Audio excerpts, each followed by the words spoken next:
हम लोगों ने पीछे देखा था कि इंद्र ने अपनी पुत्री शुक्राचार्य जी के साथ भेजी थी और शुक्राचार्य जी उसके साथ कुछ बरस के लिए अदृश्य हो गए थे। उसी समय बृहस्पति जी ने शुक्राचार्य जी का रूप धारण करके दैत्यों को छला और सही शुक्राचार्य जी आए, फिर भी वह दैत्य उसको नहीं पहचान सके। और जब बृहस्पति जी चले गए तब पता चला कि सही शुक्राचार्य तो वो चले गए वही थे। उसीलिए उन लोगों को पछतावा हुआ और वो लोग प्रहलाद जी को आगे करके सभी दैत्य शुक्राचार्य जी के क्षमा मांग रहे, बात से लेंगे हम। वो अगले पत्ते से प्रहलाद जी बोले कि हे भार्गव, हे सर्वज्ञ, अत्यंत दुखी होकर आज पास आए हुए अपने पुत्र तुल्य हित चिंतक हम यजमानों का त्याग न करें। मंत्र प्राप्ति के लिए आपके चले जाने पर उस कपटी और दुरात्मा बृहस्पति ने आपकी वेशभूषा और मधुर वाणी के द्वारा हम लोगों को खूब ठगा। हम लोग की ये बात आई थी।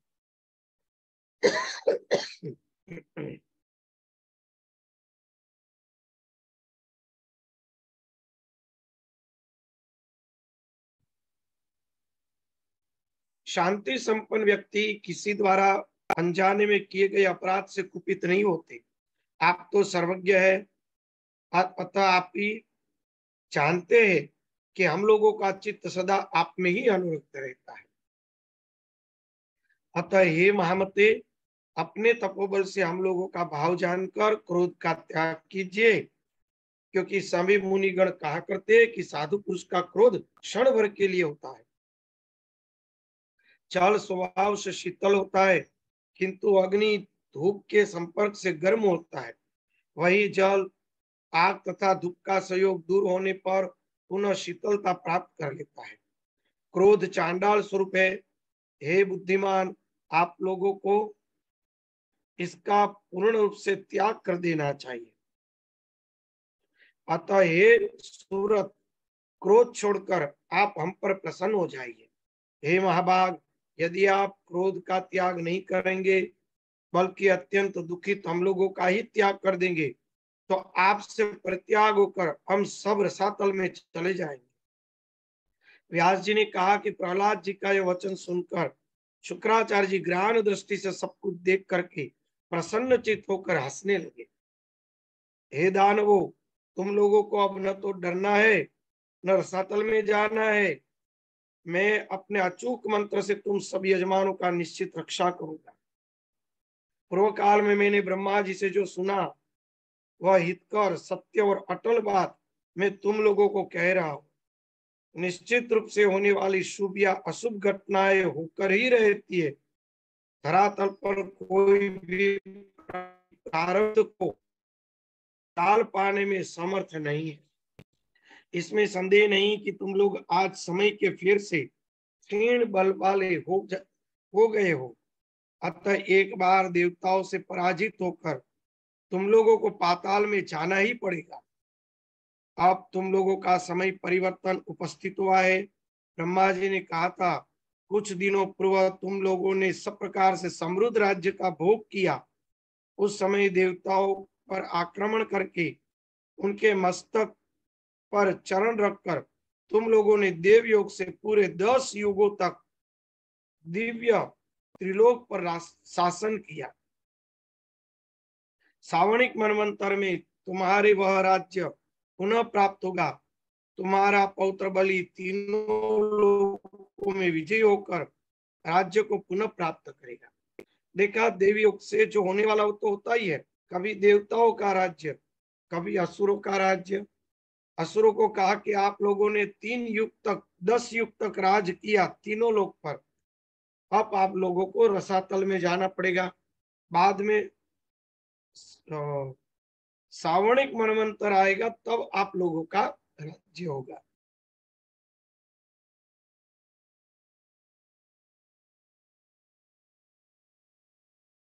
जिस समय वामन रूप धारण करके भगवान विष्णु ने बलि से राज्य छीन लिया था, उस समय भगवान विष्णु ने आपके पौत्र बलि से कहा था, हे बलि, मैं तुम्हारा यह राज्य देवताओं की अभिलाषा पूरी करने के लिए छीना है, किंतु आगे सावंत मनवंतर में उपस्थित होने पर तुम इंद्र हो जाओगे। उस समय स्वयं ये इंद्र होके राज्य को प्राप्त करेंगे।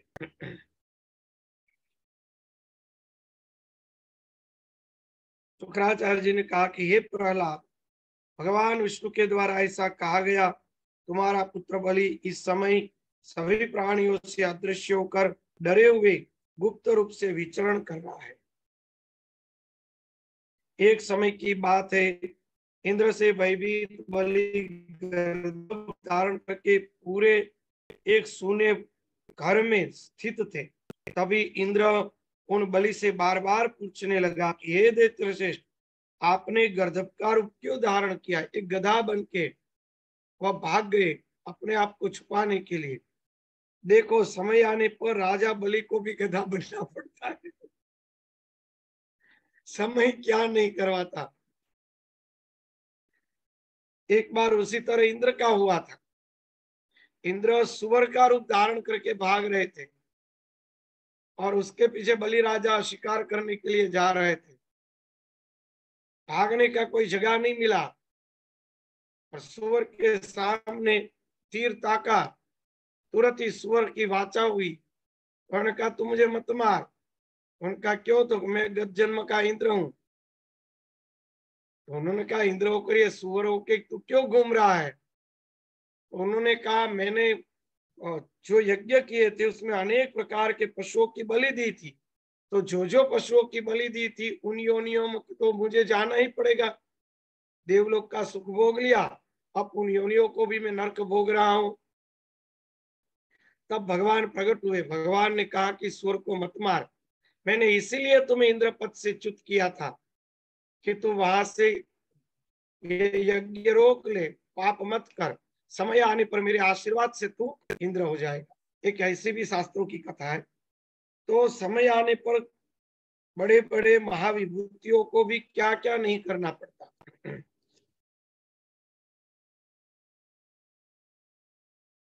आप तो समस्त लोगों का भोग करने वाले दैत्यों के शासक है,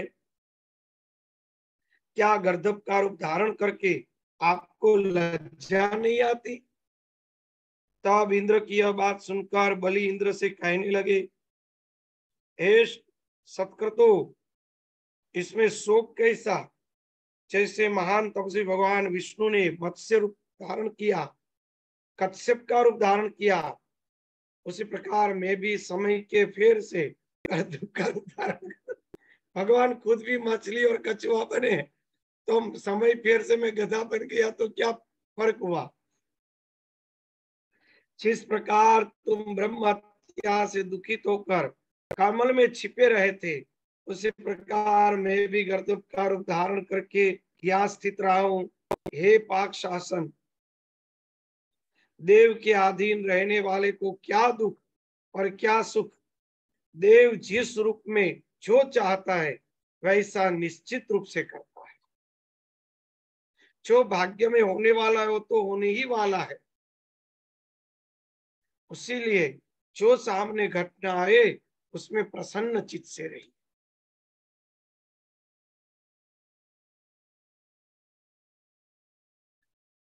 आज से 300-400 वर्ष पहले की घटनाएं सुनिए। हमारे बड़े बड़े विद्वान महापुरुषों को भी गुप्त हो जाना पड़ा था। जब मुस्लिम काल आया, क्रिश्चियनों ने इतने अत्याचार किए हिंदू धर्म पर परिवर्तन के लिए, तब बड़े अच्छे अच्छे विद्वानों को धर्म परिवर्तन कर लेना पड़ा, भाग कर छुप जाना पड़ा। अच्छे अच्छे बड़े बड़े वीर क्षत्रिय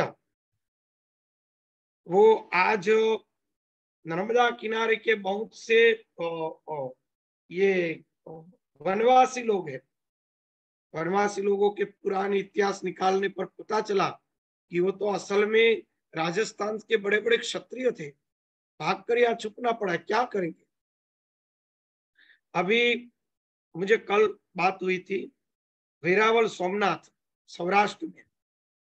सोमनाथ में केरला से तमिल से, मेरे ख्याल तमिल से, मैं भूल गया, तमिल से कुछ 2,500-3,000 ब्राह्मण आए हैं।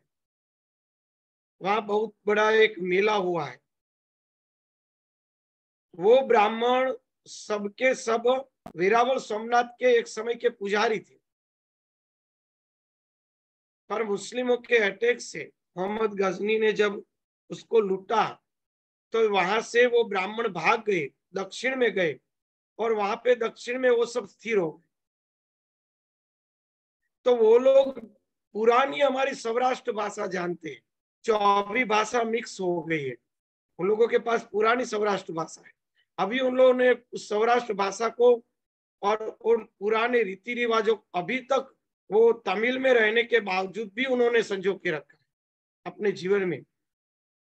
ये कुछ 1500-1000 वर्ष हुआ होगा, इतने हजार वर्ष के बाद भी उन्होंने उसको पकड़ के रखा है।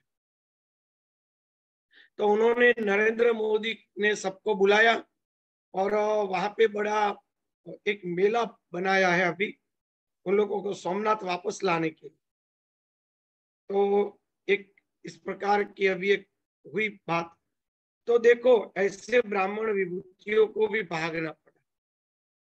चस्तण के पास सोमनाथ, वेरावल सोमनाथ की शिवलिंग चस्तण में है, कैलाश सोमनाथ के नाम से। तो वहां पे आज भी बहुत बड़ा एक इलाका है, छोटा सा, वो गढ़ की तरह बांधा हुआ है, बहुत सी समाधियां है उसमें। वहां पे लिखा हुआ है कितने मण, एक मण यानी 20 किलो, मैं भूल गया, इतनी मण जनेऊ चोखी गई थी, वजन किया गया था, उतने ब्राह्मणों की वहां कत्ल हुई मुसलमानों के हाथों। सोचो, तो ये ऐसा विपरीत समय अगर आता है तो छुपना पड़ता है, अपने आप को कुछ भी बनाना पड़ता है, धर्म है वो। तो ये बता रहे इसके अंदर, बड़े बड़े अच्छे अच्छे विद्वानों को भी धर्मांतर हो पड़ा, छुप जाना पड़ा, अशुद्ध होकर रहना पड़ा, ये हो सकता है। इसलिए कहा कि देव के अधीन रहकर दुख और सुख क्या, जब देव जैसा बनाता है तब बन जाना पड़ता है। शुक्राचार्य जी बोले, इस प्रकार बलि और देवराज इंद्र ने परस्पर उत्तम बातें करके परम संतुष्टि प्राप्त की। इसके बाद वे अपने अपने स्थान चले गए। यह मैंने तुम्हें प्रारब्ध की बलवत्ता भली भांति वर्णन किया। प्रारब्ध की बलवत्ता का, देवताओं, असुरों और मानवों से युक्त संपूर्ण जगत देव के अधीन है।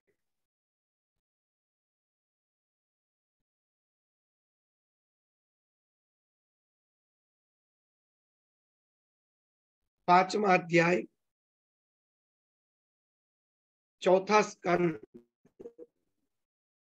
व्यास जी बोले, उन महात्मा शुक्राचार्य का यह वचन सुनकर राजकुमार प्रहलाद अत्यंत हर्षित हुए। प्रारब्ध को बलवान मानकर प्रहलाद उन दैत्यों से कहा, युद्ध करने पर भी विजय कभी नहीं होगी।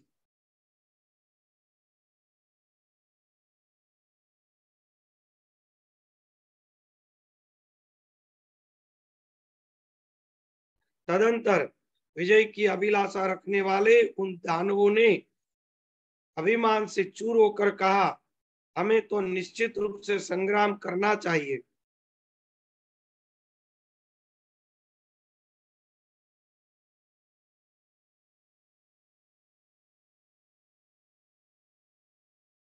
देवी क्या है इसे हम लोग नहीं जानते। दानेश्वर उद्यम रहित लोगों के लिए ही देव प्रधान है।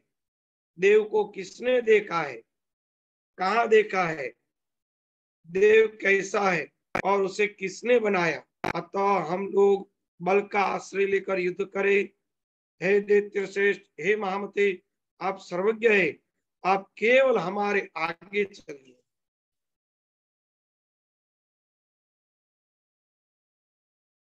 प्रहलाद जी ने दैत्य को समझाया कि युद्ध करने के बाद भी हमारा देव अभी प्रबल न होने के कारण हमें विजय कभी नहीं मिलेगी। इसलिए जब तक गुरुदेव न कहे, हमारा देव न पके, तब तक हमें युद्ध नहीं करना चाहिए। तो उस समय जो अभिमानी दैत्य थे, उन दैत्यों ने कहा कि हे दानेश्वर, आप चिंता मत करो, ये तो देव प्रारब्ध हम कुछ नहीं जानते, हम तो अपने बल को ही जानते हैं, अतः बल के आश्रय से युद्ध कर लेना ही हमारे लिए ठीक है। इसलिए केवल आप हमारे साथ रहिए, हमारे आगे रहिए और हमें युद्ध करने दीजिए, अपने बल का प्रयोग करने दीजिए, आप पीछे हट मत करिए।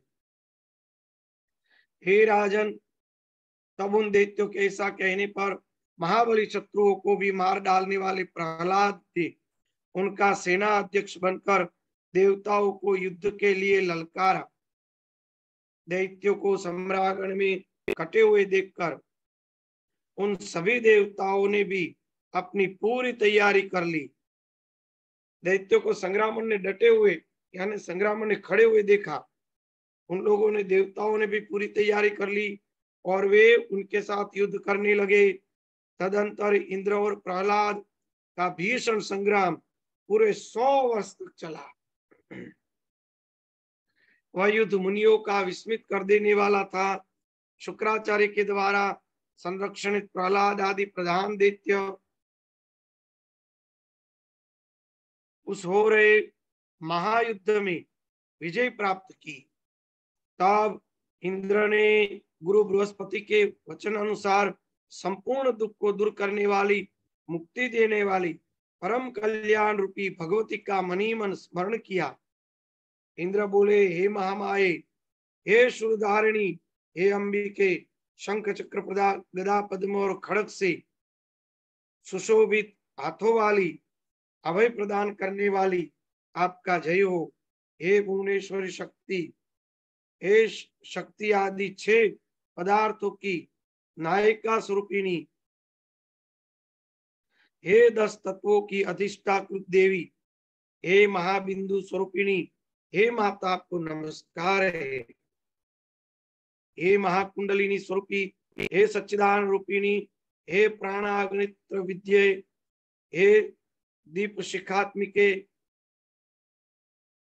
मनोमय, प्राणमय, विज्ञानमय और आनंदमय और अन्नमय, ये 5 कोशों में सदा विराजमान रहने वाली उच्च ब्रह्म स्वरूपिणी, आनंद कल के सभी उपनिषदों की द्वारा स्तुतित, हे माता, आपका जय हो।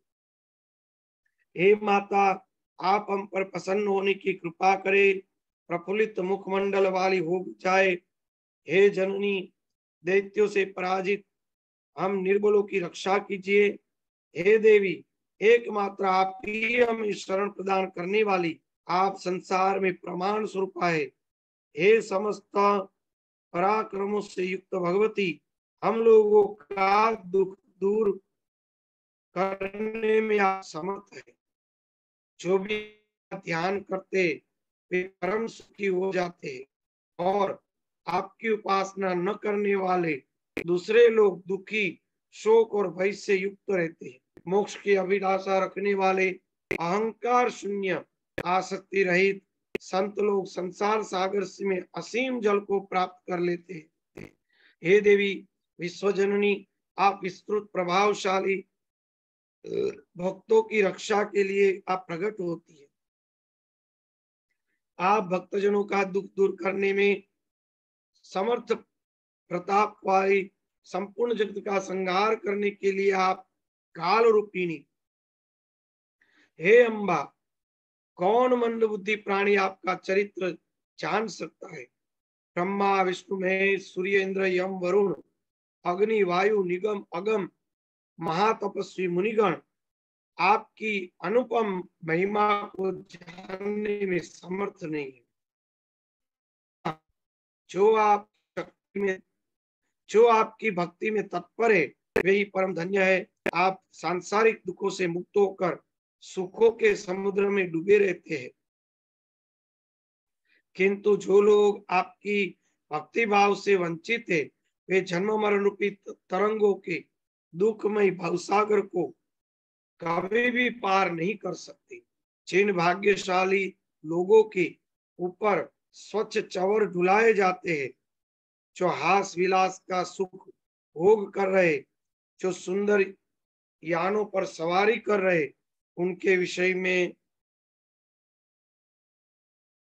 मैं तो यही सोचता हूँ कि उन्होंने पूर्व जन्म में अनेक विध पूजा उपचार से निश्चय ही हे भगवती आपकी उपासना की होगी, आपकी पूजा की होगी। पूजित तो वे होंगे जो लोग उत्तम हथियार पर विराजमान रहते हैं,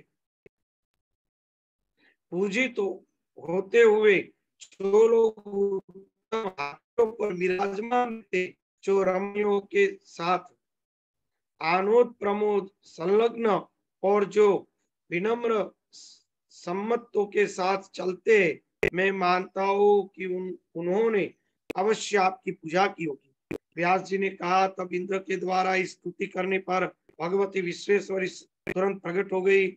उस समय सिंह पर बैठी हुई, चार भुजाओं से युक्त, शंख चक्र गदा पद्म धारण किए, उनके नित्य सुंदर लाल वस्त्र पहने हुए देवी दिव्य मालाओं से विभूषित थी। प्रसन्न मुख वाली भगवती ने उन देवताओं से कहा, हे देवताओं, आप लोग भय का त्याग कर दे, अब मैं आप लोगों का कल्याण अवश्य करूंगी। तब ऐसा कहकर सिंह सवार परम सुंदर भगवती तुरंत वहां चल पड़ी, जहां अभिमानी दानव विद्यमान थे। प्रहलाद आदि सभी प्रमुख दानव भगवती को सामने स्थित देखकर भयभीत हो आपस में कहने लगे कि अब हमें क्या करना चाहिए। संभवतः यह चंडिका भगवान नारायण से मिलकर यहाँ आई। इसने महिषासुर का वध किया, चंडमुंड का विनाश किया था, जिसने पूर्व काल में वक्रदष्ट के मधुकैटभ का संहार कर डाला। वह अंबिका हम सबको अवश्य मार डालेगी। इस प्रकार उन्हें चिंता में व्याकुल देखकर प्रहलाद ने उनसे कहा, हे श्रेष्ठ दानवों, इस समय हमें युद्ध नहीं करना चाहिए, बल्कि भागकर यहाँ से चले जाना चाहिए। भागने की चेष्टा करने वाले उन दैत्यों से नमुची ने कहा, नमुची नाम का जो दैत्य था,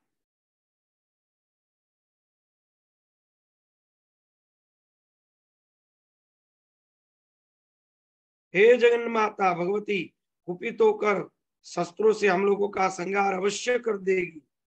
इसके बाद उसने प्रहलाद से किया कि हे भाग, आप ऐसा उपाय करें जिससे हम लोगों को दुख न मिले। उन भगवती की स्तुति करके उसकी आज्ञा से हम लोग इसी क्षण पाताल के लिए प्रस्थान कर दें। प्रहलाद ने सृष्टि, पाताल और संहार करने वाली सभी प्राणियों की माता तथा भक्तों को अभय प्रदान करने वाली शक्ति स्वरूपा भगवती महामाया की स्तुति करी। व्यास जी बोले, ऐसा कहकर परमार्थ वेता विष्णु प्रहलाद दोनों हाथ जोड़कर जगत जननी भगवती की स्तुति करने लगे, जिसमें यह संपूर्ण चराचर जगत माला के सर्प की भांति प्रतीत हो रहा है।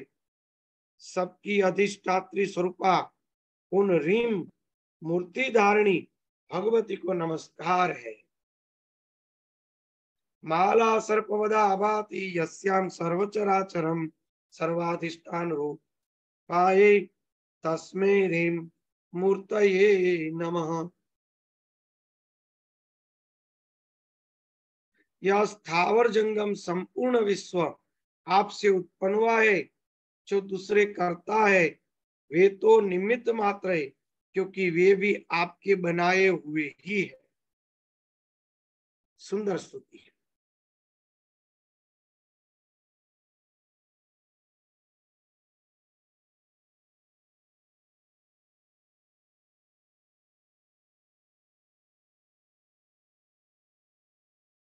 जिसमें संपूर्ण चराचर जगत माला में सर्प की भांति प्रतीत होता है। जिसमें जिसमें संपूर्ण चराचर जगत माला में सर्प की भांति, यानी कि पूरा का पूरा जगत केवल भगवती परमात्मा के सिवा कुछ है ही नहीं। मैंने उपनिषदों में की थी, ईशावास्यम इदम सर्वम, ईशावास्यम इदम सर्वम। ईशा यानी माया, माया के अंदर ही ये पूरा जगत व्याप्त है। ईशावास्यम इदम जगत। दूसरी व्याख्या है ईश आवास्यम इदम जगत। ये परमात्मा के सिवा कुछ नहीं, ये सब जो दिख रहा है वो भगवान का ही रूप है। भगवान और माया दो है ही नहीं। जब अभिव्यक्ति होती है तो वही माया परमात्मा बनते हैं, वही परमात्मा माया बनते हैं, और वह अभिव्यक्ति अपने मूल रूप में विलीन हो जाती है, तब वह माया ब्रह्म रूप बन जाती है। जब अभिव्यक्त होती है तब वह ब्रह्म अभिव्यक्त होके के माया का रूप धारण करता है, और वह अभिव्यक्ति जब अपने मूल रूप में विलीन होती है तब वही माया परमात्मा में विलीन होने के बाद स्वयं ब्रह्म हो जाती है। ब्रह्म और माया दो बिलग है ही नहीं। भगवान ने कहा मैं और मेरी प्रकृति अनादि है, दो है ही नहीं।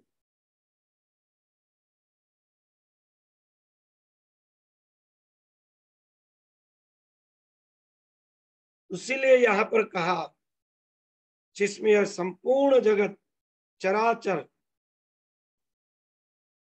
माला में सर्प की भांति प्रतीत होता है। माला में सर्प की भांति प्रतीत होता है, बना नहीं है, विच्छेद ही कर दिया। केवल ब्रह्म है, जगत बना ही नहीं, केवल जगत भ्रांति के सिवा कुछ है ही कुछ नहीं बना। जगत प्रतीत होता है, जगत बना नहीं।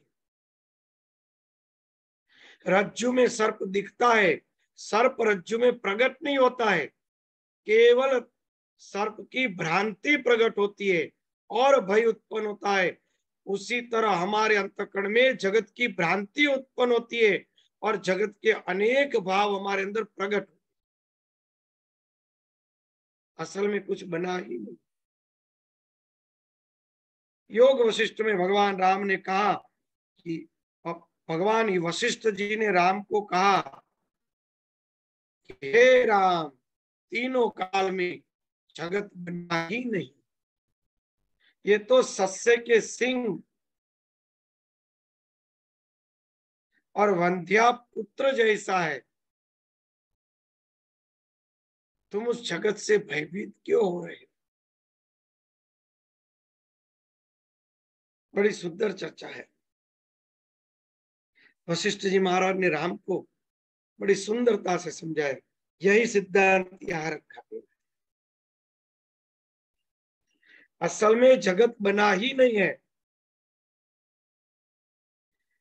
लकड़ी हाथी बन नहीं जाती, लकड़ी के अंदर हाथी की आकृति प्रकट की गई है, हम भ्रांति से उसको हाथी मान रहे हैं। लकड़ी तो लकड़ी ही है, लकड़ी के कोई गुण धर्म में फर्क नहीं पड़ा, फिर भी उसको हाथी माना जाता है। जब लकड़ी से हाथी प्रकट करते हैं, फिर भी लकड़ी के सिवा कुछ नहीं। हाथी तो केवल भ्रांति है, हाथी है ही नहीं, केवल भ्रांति है। पूरे हाथी में लकड़ी के सिवा कुछ नहीं। हाथी की भ्रांति लकड़ी में प्रकट होती है। उसी तरह जगत में परमात्मा के सिवा कुछ नहीं, केवल माया रूपी भ्रांति प्रकट होती है और जगत को पदार्थ के रूप में हम देखते हैं। यही अज्ञानता है, यही जीव भाव है, और यह मिट गया तो सब खेल खत्म, सत्य प्रकट हो गया। कुछ नहीं बना।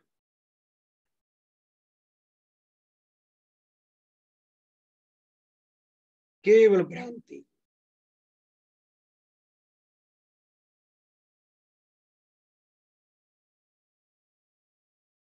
यह स्थावर जंगमात्मक विश्व, संपूर्ण विश्व आप से ही उत्पन्न होता है। केवल भ्रांति से, माया के कारण ये विश्व पदार्थ प्रकट हुए दिखते हैं, असल में है नहीं, कुछ भी नहीं।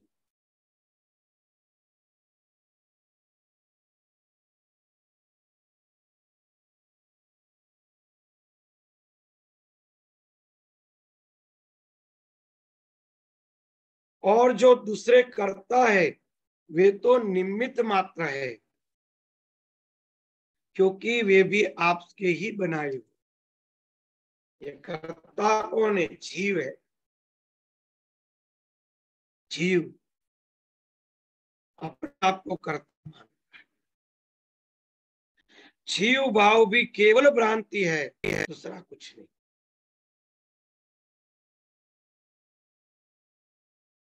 जीव भाव केवल भ्रांति है। आप कहेंगे जीव भाव केवल भ्रांति कैसे है? तो पूर्व जन्म का नाम आपको पता है, पूर्व जन्म की ज्ञाति आपको पता है? नहीं। पूर्व जन्म के शरीर में आपका अहंकार है? तो नहीं। तो अभी जो दृढ़ है ऐसा ही पूर्व जन्म में था, तो वो कहाँ गया? भ्रांति नहीं तो और क्या? आप अपने आप को बालक मान रहे थे, अभी आप अपने आप को युवान या बुजुर्ग कैसे मानते हैं? आज भी अपने आप को बालक क्यों नहीं मान सकते? कौन सा परिवर्तन? ऐसा क्या हुआ परिवर्तन? वो बचपना कहाँ गया? वो जवानी कहाँ गई? कौन सा परिवर्तन? इसी को कहते जीव भाव, जो अपने अंदर अनेक भाव प्रकट करता रहता है। वे सभी आपके ही बनाए हुए, केवल माया के संसर्ग से ही ये सभी भाव, मैं बालक हूं, मैं युवान हूं, मैं वृद्ध हूं, मैं बीमार हूं, मैं तेजस्वी हूं, मैं बुद्धिशाली हूं, मैं बुद्धू हूं, सब प्रकार के भाव, मैं मनुष्य हूं, मैं प्रेत हूं, मैं पशु हूं, मैं देव हूं, सभी भाव भगवती की कृपा से ही प्रकट। उसीलिए शुद्ध तत्व भावातीत है, भावातीतम त्रिगुण रहितम सदगुरु ब्रह्म, भाव से अतीत है।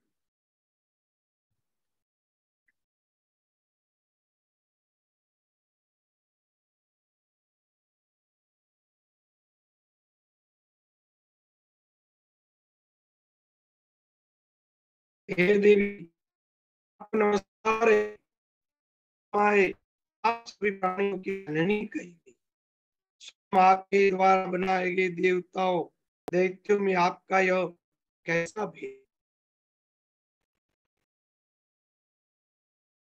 स्वयं आपके ही द्वारा बनाए गए देवता और दैत्य, फिर भी आपको ये दो में भेद क्यों दिख रहा है?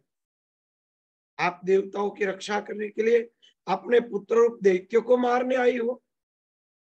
क्या कर रही हो? पुत्र अच्छे हो या बुरे, उनमें माता कैसा भेदभाव? माँ तो कभी भेदभाव नहीं कर सकती।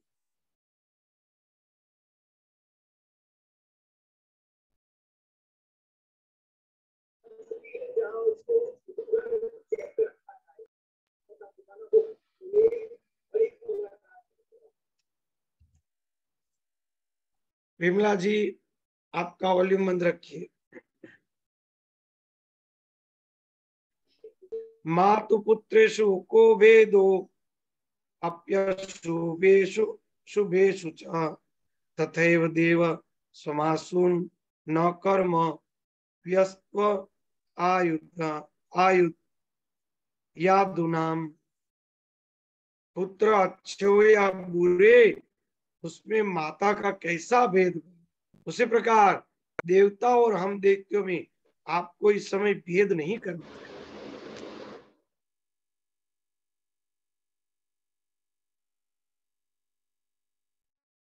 हे माता, दानव चाहे किसी भी प्रकार के हो, किंतु वे आपके ही पुत्र है, क्योंकि आप पुराणों में विश्व जननी बताई गई। हे देव, वे देवता भी तो निश्चय रूप से वैसे ही स्वार्थी है जैसे दैत्यगण।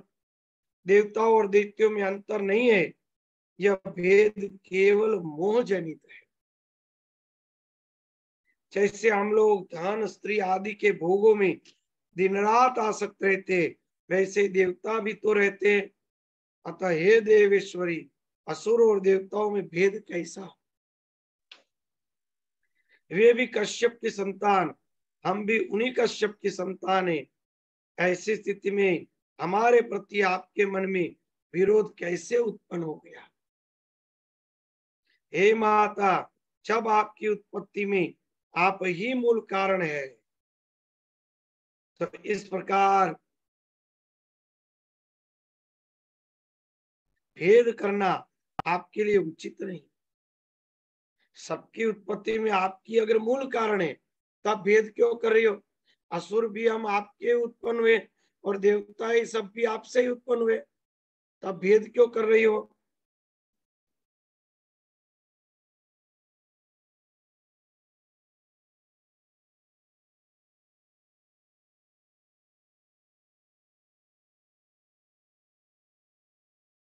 देवताओं तथा हम देवताओं तथा हम दैत्यों में आपको समान व्यवहार रखना चाहिए।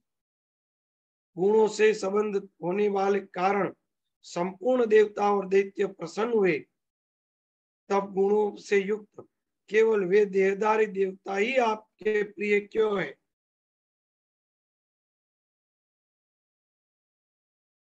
गुणों से संबंध होने के कारण संपूर्ण देवता और दैत्य आपसे ही उत्पन्न हुए हैं,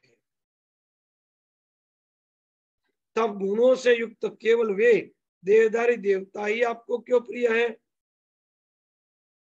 काम, क्रोध, लोभ सभी प्राणियों के भीतर सदा विद्यमान रहते, अतः कौन व्यक्ति विरोध भाव से शून्य रह सकता है?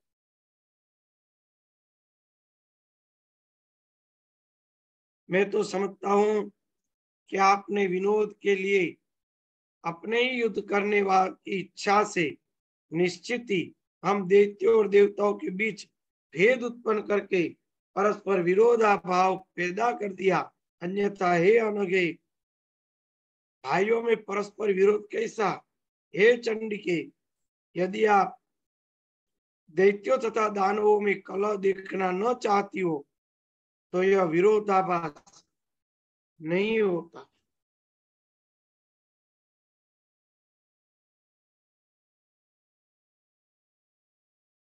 हे भगवती, अगर आपको दैत्य और दानों में कलह नहीं चाहिए था, तो कभी विरोधाभास हो ही नहीं सकता है।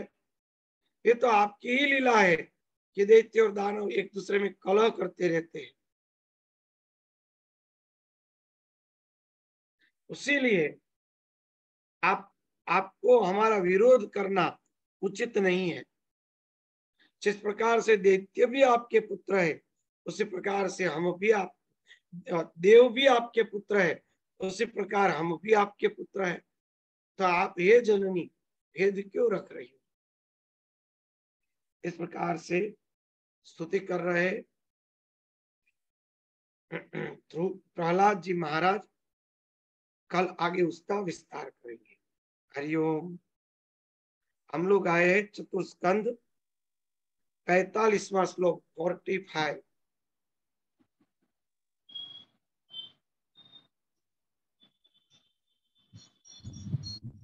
जय श्री कृष्ण। जय श्री कृष्ण। प्रणाम स्वामी जी। हरे कृष्ण। प्रणाम। हरे राधे कृष्णा। राधे स्वामी जी। राधे राधे। जय श्री कृष्ण स्वामी। जय स्वामी श्री जी। कृष्ण। जय श्री कृष्ण।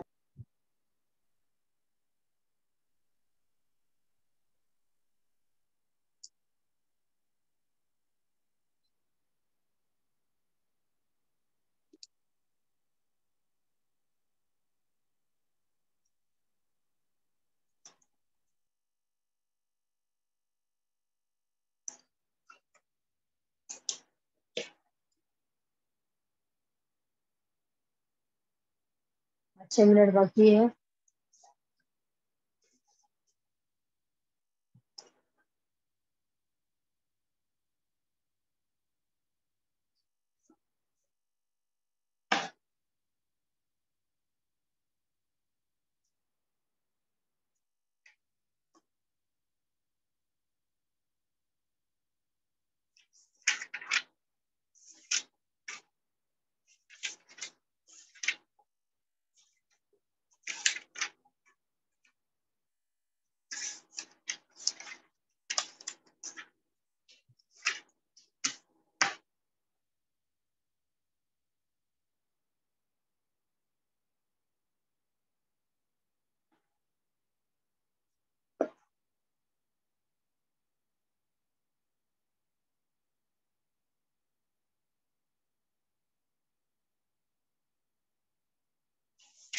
चलिए, एक अध्याय बाकी है भागवत का, मतलब सप्तम स्कंद का। जितना पढ़ सकते हैं पढ़ लेते हैं, 5 मिनट में।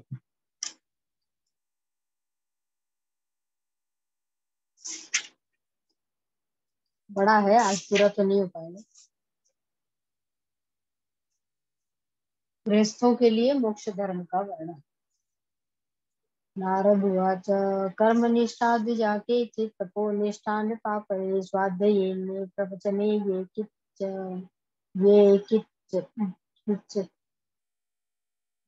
ज्ञानयोगयो ज्ञाननिष्ठा ये देयानि कव्यान्यानन्त्यमुच्यता देवै च तद्भावे स्यादितरेभ्यो यथार्हतः द्वौ देवे पितृकार्ये त्रिनैकैकवमुभयत्र वा भोजयेत्सु समृद्धोऽपि श्राद्धे कुर्यान्न विस्तरम्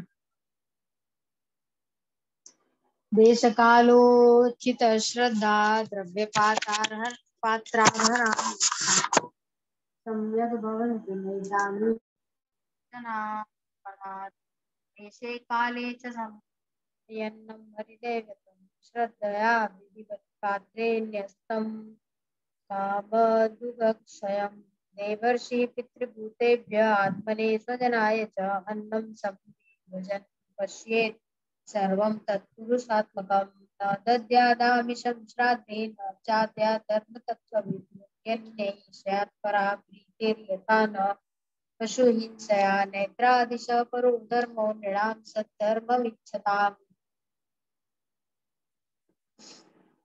न्यासो दण्डस्य भूतेषु मनोवाक्यायजस्य यः एके कर्ममयान्यज्ञान् ज्ञानिनो यज्ञवित्तमः आत्मसंयमने धूपति ज्ञानदीपिते द्रव्यैके वीक्ष्यमाणं दृष्ट्वा भूतानि बिभ्यति एष मा करुणो यज्ञात्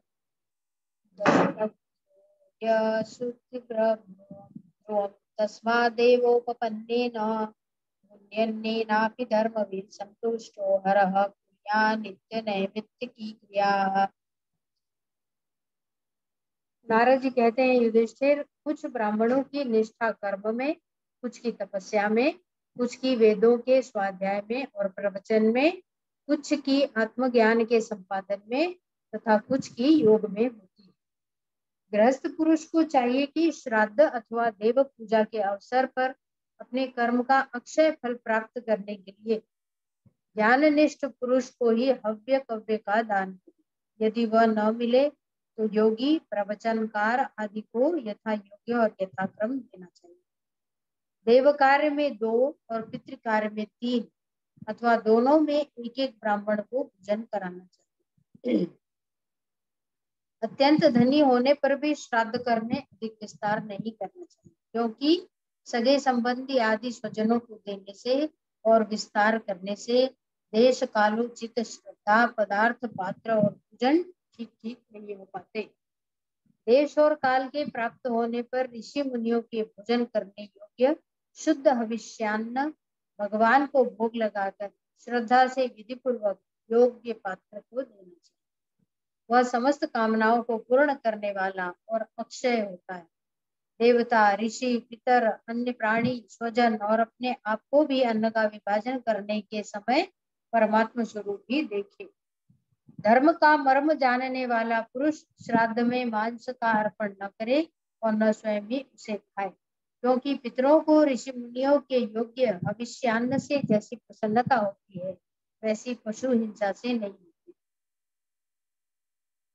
जो लोग सद्धर्म पालन की अभिलाषा रखते हैं उनके लिए इससे बढ़कर और कोई धर्म नहीं है कि किसी भी प्राणी को मन, वाणी और शरीर से किसी प्रकार का कष्ट दे। 1 मिनट आंधी आ गई।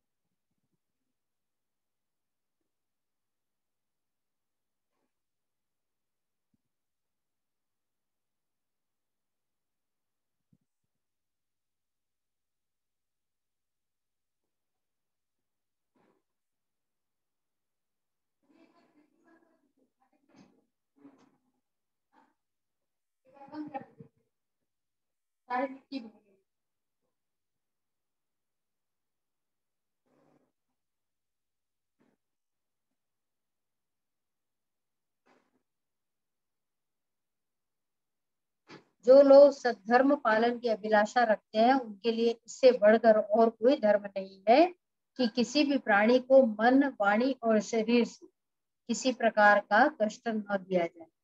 इसी से कोई यज्ञ तत्व को जानने वाले यानी ज्ञान के द्वारा प्रज्वलित आत्म संयम रूप अग्नि में इन कर्ममय यज्ञों का हवन कर देते हैं और बाह्य कर्म कलापों से उपरत हो जाते हैं।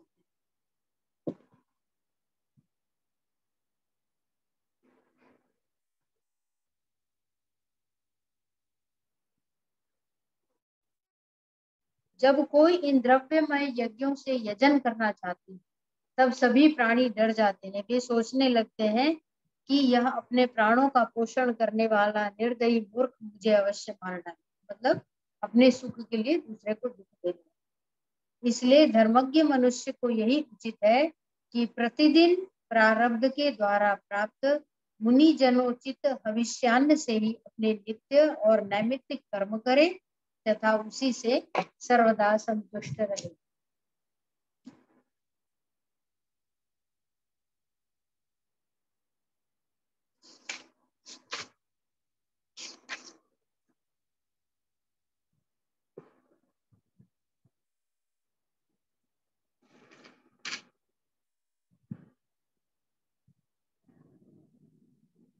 विधर्म पर धर्मश्च आभास उपमाचल अधर्म शाखा पंचेमा धर्मज्ञो धर्मवत्यजेत् धर्म बाधो विधर्म स्यात् परधर्मोऽन्यतोक्तः उपधर्मस्तु पाखंडो दम्भो वा शब्द विच्छलः यस्तिच्छया कृतः पुंभिराभासो राश्रमात् पृथक् स्वभावा विहतो धर्म कस्य नेष्ठ प्रशान्तये।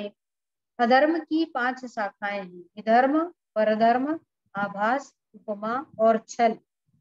धर्मज्ञ पुरुष अधर्म के समान ही इनका भी त्याग कर दे। जिस कार्य को धर्म बुद्धि से करने पर भी अपने धर्म में बाधा पड़े वह विधर्म है। इस पे स्वामी जी से हम व्याख्या करवा सकते हैं। किसी अन्य के द्वारा अन्य पुरुष के लिए उपदेश किया हुआ धर्म परधर्म, मतलब किसी दूसरे को कहा जाए और हम कॉपी करें, वो परधर्म है। पाखंड या दंभ का नाम उपधर्म है अथवा उपमा। शास्त्र के वचनों का दूसरे प्रकार का अर्थ कर देना छल है। मनुष्य अपने आश्रम के विपरीत स्वेच्छा से जिसे धर्म मान लेता है वह आभास। अपने अपने स्वभाव के अनुकूल जो वर्णाश्रमोचित धर्म है वे भला किसे शांति नहीं देते। तब शांति तभी मिलेगी जब हम अपने धर्म का पालन करेंगे, देखा देखी नहीं करेंगे, स्वभावगत प्लस स्वधर्म स्वभावज धर्म जो कहते हैं कि मतलब मैं स्त्री हूँ तो पुरुष की जैसे हरकतें करूँ तो कैसे चलेगा, है ना। और हम गृहस्थ में हैं तो सन्यासी बन के नहीं बैठ सकते, वो पाखंड भी हो गया। तो बाहर से नहीं त्यागना है किसी चीज को, अंदर से त्याग, अंदर से त्याग करके वो जो ऊपर दिया ना, आत्म संयम रूप अग्नि में इन कर्ममय यज्ञों का हवन कर देते हैं और बाह्य कार्यकलापों से उपरत हो जाते हैं। यानी बाहर में हम क्या कर रहे हैं उससे कोई लेना देना नहीं है, और अंदर में हमारा जो है शांतनिष्ठ हो गए, वो विशेष इसमें दिया है गृहस्थों के लिए मोक्ष धर्म। मतलब गृहस्थों को किसी कुछ विशेष नहीं, जो हम कर रहे हैं उसी को धर्म संगत करें, जो हमारे कर्तव्य है वही हमारा धर्म है गृहस्थ के लिए। तो आज के सत्संग को यही विराम देते हैं। 14वें श्लोक तक हुआ है, 14वें मंत्र तक। चलिए सारे आदि आ गए। अरे गॉड, राधे राधे। हरे कृष्णा। राधे राधे